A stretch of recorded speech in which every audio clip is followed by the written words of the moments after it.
2025 18ই মে Rahu transit হচ্ছে কুম্ভ রাশিতে।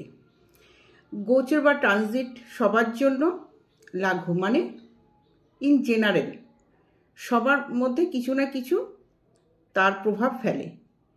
তার সঙ্গে অবশ্যই আমাদের বর্তমান দশা অন্তর্দশাকে অবশ্যভাবে আমাদের কিন্তু দেখা খুব দরকার। রাহু সাধারণত পৃথ্বী এবং বায়ু রাশিতে শুভ ফল দেয়, এবং কুম্ভ রাশি যেহেতু বায়ু রাশি, সেহেতু কুম্ভ রাশিতে রাহুর ট্রানজিট অবশ্যভাবেই শুভ। এবং আমাদের জন্মছকের একাদশ স্থান হচ্ছে কুম্ভ রাশি, সেহেতু রাহু ওখানে অবস্থান করার দরুন এখানে কিন্তু অবশ্যভাবেই শুভ ফল আমরা কিন্তু পেতে চলেছি। এবার দেখতে হবে আমাদের এটা ইন জেনারেল কথাটা আমি বলছি।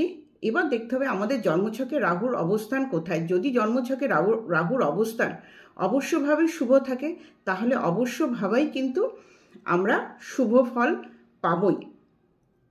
আরেকটি কথা হচ্ছে, এবার যে কোন কোন রাশির জন্য এটি খুব ভালো রেজাল্ট দেবে, অবশ্যভাবেই এখানে কিন্তু আমি আবারও বললাম যে তাদের জন্মকালীন ছক দেখা অবশ্যই দরকার আছে, এবং রাহুর অবস্থান দেখা দরকার আছে, এবং দশা অন্তর্দশা অবশ্যই দেখা দরকার আছে। তারপরেও আবারও বলবো, যেটি নাকি তিনটি রাশি খুবই শুভ ফল এখানে পেতে চলেছে, যেটি নাকি মেষ রাশি, ধনু রাশি এবং কন্যা রাশি। এই তিনটি রাশির জন্য এই রাহুর যে গোচর ফল অবশ্যই শুভ ফল দেবে। নমস্কার।